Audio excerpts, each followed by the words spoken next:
Bienvenue dans le podcast Language Booster, l'émission qui combine les techniques des plus grands polyglottes, la psychologie de la performance, les dernières découvertes des neurosciences et les outils numériques, tout cela dans un but unique, vous permettre de passer au niveau supérieur dans votre maîtrise des langues.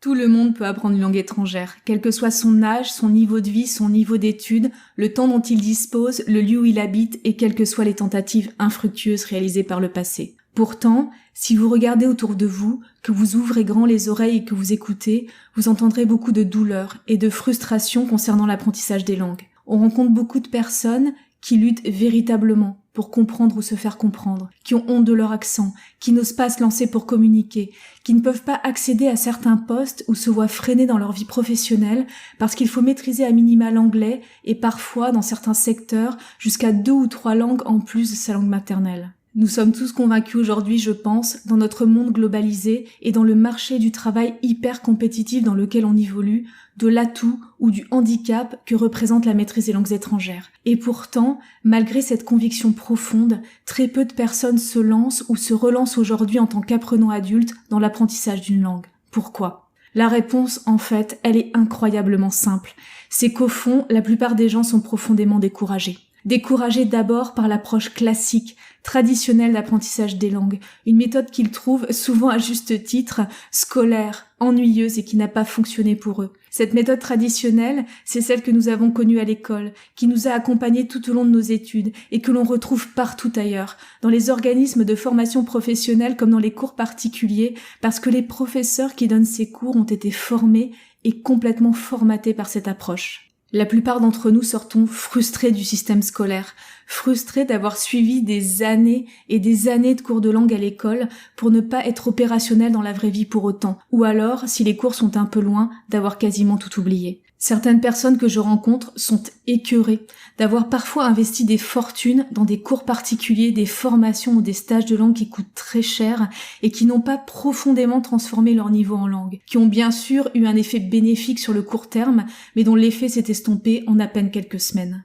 Alors que font la plupart des gens ? Que fait-on tous quand une approche ne fonctionne pas et que l'on désire malgré tout apprendre une autre langue ? Parce qu'on en a profondément envie ou parce qu'on en a profondément besoin pour des raisons professionnelles ? Eh bien, on cherche des alternatives. Et ces dernières décennies, de très nombreuses méthodes et outils sont apparus sur le marché pour nous aider à apprendre une langue étrangère. De nombreuses méthodes audio, mais aussi des logiciels ou encore des applications smartphone gamifiées. Leur approche est intéressante car tous ces outils essaient de corriger certains travers de la méthode classique, en essayant de rendre l'apprentissage des langues plus ludique et la mémorisation plus efficace. Mais en général, au bout de quelques jours, semaines ou mois d'utilisation pour les plus tenaces d'entre nous, le constat tombe et il est sans appel. Ces nouvelles méthodes et ces nouveaux outils, à eux seuls, ne nous permettent pas plus de passer au niveau supérieur dans notre maîtrise des langues que la bonne vieille méthode classique. Il semble encore et toujours manquer quelque chose. Et certaines personnes ont essayé tout ça, les cours classiques et les nouveaux outils. Et malgré tout, non. Non, leur écoute n'est pas plus claire, leur accent n'est pas meilleur, le vocabulaire semble toujours leur glisser entre les doigts et leur fluidité est toujours à la peine. Le pire, c'est que beaucoup de gens culpabilisent, parce que l'argument marketing principal de tous ces nouveaux moyens d'apprendre les langues, c'est qu'avec eux, tout va être facile et instantané. Donc si on n'y arrive pas, c'est qu'on n'est vraiment pas doué, non ?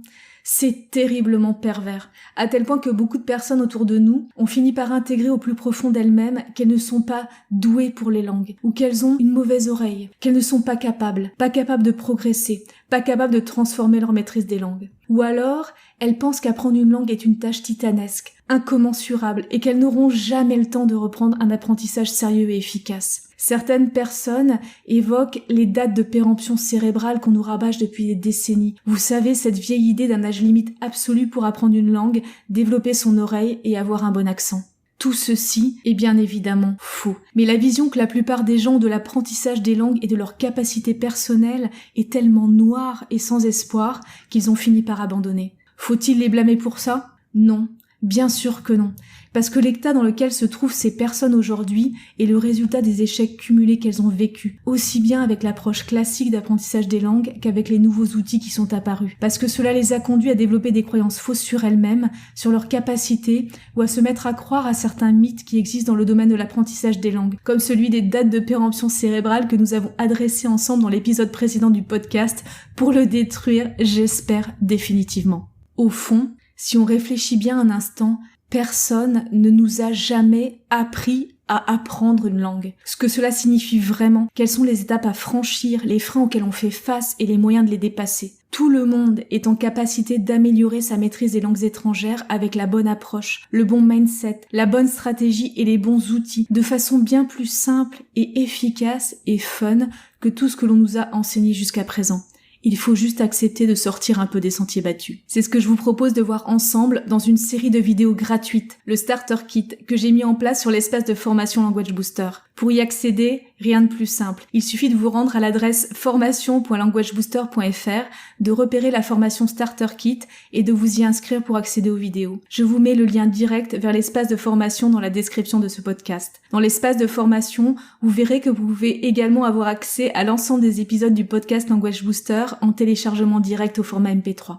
La mise en place du Starter Kit a été plus longue que ce que j'avais imaginé initialement, notamment parce que j'ai décidé d'y partager beaucoup plus de contenu que ce que j'avais prévu au départ. Le domaine de l'apprentissage en général et de l'apprentissage des langues en particulier, mais aussi les neurosciences, sont des domaines où sévissent de nombreuses idées fausses et de nombreux mythes. Des idées fausses et des mythes qui font beaucoup de dégâts et conduisent beaucoup de personnes à abandonner, parfois même avant d'avoir commencé. Il y a également tout un ensemble de choses qu'on ne nous explique jamais, ni à l'école, ni ailleurs, et qui expliquent parfaitement les freins que nous rencontrons tous sur le chemin vers la maîtrise d'une langue. Enfin, nous avons tous été formatés, moi y compris, par l'approche classique d'apprentissage des langues, celle que nous avons tous connue à l'école, en France en tout cas. Pour la plupart des gens, cette approche est la seule qu'ils connaissent, la seule qu'ils pensent valide et valable. Pourtant, la majorité des conseils qui nous sont donnés pendant nos études ne sont pas obligatoirement les plus efficaces. Et en termes d'apprentissage des langues en France, je pense qu'on peut dire avec certitude que l'approche traditionnelle d'apprentissage des langues a réussi à prouver son inefficacité pour la plupart des gens.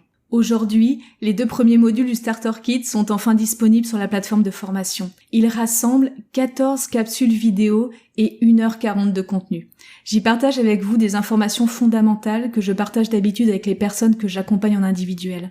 Des informations qui permettent de comprendre le chemin vers la maîtrise d'une langue, mais aussi le fonctionnement de notre cerveau, ainsi que les grands freins qui se dressent sur notre route, des freins dont il faut avoir conscience pour pouvoir les adresser en toute conscience et les dépasser. Grâce à ces 2 premiers modules, vous aurez déjà bien plus d'informations et de connaissances que la plupart des gens. Mais mon objectif avec cette série vidéo, au-delà de vous donner de l'information, c'est également de vous redonner confiance dans votre capacité à apprendre une langue étrangère ou à véritablement transformer votre maîtrise d'une langue, une action après l'autre, même si vous avez déjà connu des échecs en langue par le passé. Il y a un chemin, une approche, un état d'esprit à avoir, mais aussi des stratégies et des outils pour arriver à l'objectif de façon plus rapide et plus fun que tout ce que vous pouvez imaginer. Dans les 2 premiers modules du Starter Kit, nous allons voir ensemble les 4 niveaux de maîtrise d'une langue étrangère et le point magique à viser en priorité numéro 1 pour optimiser ses chances de réussite. Vous allez découvrir pourquoi il est si difficile de saisir et comprendre une langue étrangère au départ. Ce frein initial à la compréhension d'une nouvelle langue est un frein naturel que nous rencontrons tous sur le chemin vers la maîtrise d'une langue. Et quand je dis tous, c'est tous, y compris les plus grands polyglottes au monde.